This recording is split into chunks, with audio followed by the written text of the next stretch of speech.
December 1 रु बदलिब नियम SIM card ठारू एलपीजी पर्यंत एही सबु क्षेत्र रे लागू हेबो नुआ नियम। डिसेम्बर 1 रु बदली जीवो नियम। नमस्कार डीटीवी ओडियार ए स्वतंत्र उपस्थापना को आपण समस्त को स्वागत करुछि मो आने सतपथी। दर्शक बंधु डिसेम्बर 1 रु बदली जीवो नियम सिम कार्ड ठारू एलपीजी पर्यंत ए सब क्षेत्र रे लागू हेबो नुआ नियम। डिसेम्बर 1 रु बदलिबाकू जाउछि नियम आ मात्र अल्प दिन परे आरंभ हेइ जाउछि डिसेम्बर मास।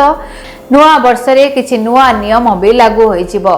एही नुआ नियम आपणकर पॉकेट सहित आपणकर दैनंदिन जीवन उपरे भी प्रभाव पकाई पारे। ताले आसंतु जानिबा डिसेम्बर मासरे कोन कोन नियम रे सब परिवर्तन हेउछि। यूपीएस बाछिबार शेष सुजोग केंद्र सरकारी कर्मचारी यूपीएस बाछिबार शेष तारीख नवेम्बर 30 रखिछन्ति। एहा परे एही विकल्प डिसेम्बर 1 तारीख रे बंद होई जिवो। कहि रखुछु जे पूर्वरु शेष तारीख सेप्टेम्बर 30 तारीख थिला, किंतु परे एहाकु नवेम्बर शेष पर्यंत वृद्धि करा जायथिला। एलपीजी रो मूल्य एलपीजी मूल्य प्रति मासरे स्थिर करा जाय। नवेम्बर मूल्य ह्रास परे नूतन मूल्य डिसेम्बर 1 रु कार्यकारी हबो।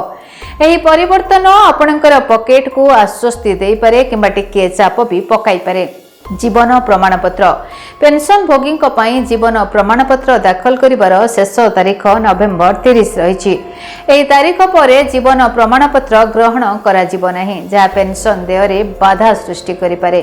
कर संबंधी कार्य फॉर्म 3CEAA बा कन्स्टिट्यूएंट एंटिटी रिपोर्ट दाखल करिवार शेष तारीख नवेम्बर 30 धार्य करा जायछि। धारा 902E अनुसार रिपोर्ट दाखल करतबा लोकंक पई एहा मध्य शेष तारीख अटे। संपृक्त करदातांक पई आईटीआर दाखल करिवार शेष तारीख मध्य नवेम्बर 30 तारीख अटे। पीएनजी एवं सीएनजी मूल्य सबु मास परि नूतन पीएनजी सीएनजी एवं विमान इंधन मूल्य डिसेम्बर 1 रु लागू हबो। तैल कंपनी गुडिक द्वारा संशोधन उपरे निर्भर करी एठारे परिवर्तन मध्य देखा जाय पारे। प्रत्येक मासर पहिला रु किछि नियम रे परिवर्तन होइथाय। 2025 वर्षर शेष मास अर्थात डिसेम्बर मासर आरंभ आपणकर पॉकेट एवं बजेट उपरे किछि विशेष प्रभाव पकाई पारे। डिसेम्बर मासर प्रथम दिन रु किछि प्रमुख नियम एवं रेट रे परिवर्तन हेबाकू जाउछि। तेणु नवेम्बर 30 तारीख सुद्धा किछि कार्य समाप्त करिबा अत्यंत गुरुत्वपूर्ण। सरकारी कर्मचारी टैक्सदाता पेंशन एलपीजी एवं विमान यात्रा पई खर्च करुथिबा व्यक्ति को एही परिवर्तन गुडिक प्रभावित करि पारे। तबे डिसेम्बर पहिला रु केउ नियम रे कोन परिवर्तन घटिबो आसंतु जानि नबा। यूपीएस रे स्थानांतर पई शेष तारीख जातीय पेंशन योजना बा नेशनल पेंशन स्कीम एनपीएस रु यूनिफाइड पेंशन स्कीम बा एकीकृत पेंशन योजना को स्थानांतर करने को चाहूथिबा केंद्र सरकारी कर्मचारी मानक पई स्थान सीमित समय रही। सेमानकु नवेम्बर 30 तारीख सुधा सीआरए पोर्टाल रे ऑनलाइन रे आवेदन करने को पड़िबो किबा संपृक्त नोडाल अधिकारी को निकट रे फॉर्म दाखल करने को पड़िबो। ए तारीख परे यूपीएस को स्थानांतर करिवार विकल्प बंद होइछिबो। टैक्स फाइलिंग करिवार शेष तारीख टैक्स पेयरंक पई नवेम्बर 30 तारीख मध्य गुरुत्वपूर्ण। अक्टोबर रे कटा जायतिबा टिकस पई टीडीएस विवरणी धारा 194IA 194IB 194M एवं 194S दाखल करिबा बाध्यतामूलक रहिछि। जो मानक उपरे ट्रांसफर प्राइसिंग रिपोर्ट धारा 92E करिबार दायित्व अछि सेमाने मध्य एही तारीख सुधा सेमानक रिटर्न दाखल करिबाकू पड़िबो। एतद व्यतीत भारत रे कार्य करथिबा विदेशी कंपनी गुडिकर सहायक कंपनी गुडिको फॉर्म 3CEAA दाखल करिबाकू पड़िबो। निर्धारित समय मध्यरे फाइलिंग करिबारे विफल हेले दंड एवं नोटिस भी पारे। विमान यात्रा एवं इंधन दर रे परिवर्तन डिसेम्बर 1 तारीख रु विमान टरबाइन इंधन बा एटीएफ दर रे परिवर्तन होई पारे।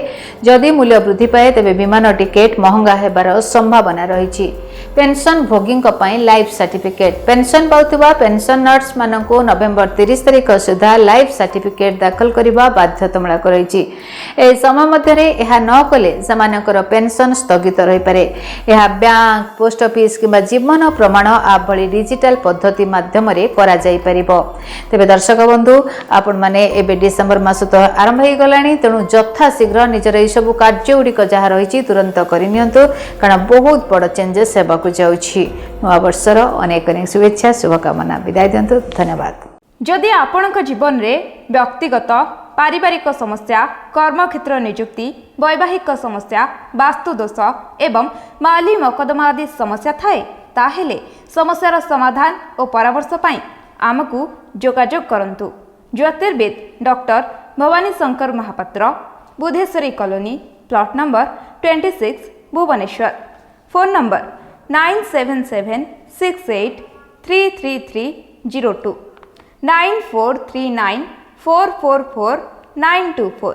आमर वेबसाइट www.srijagannathastro.com।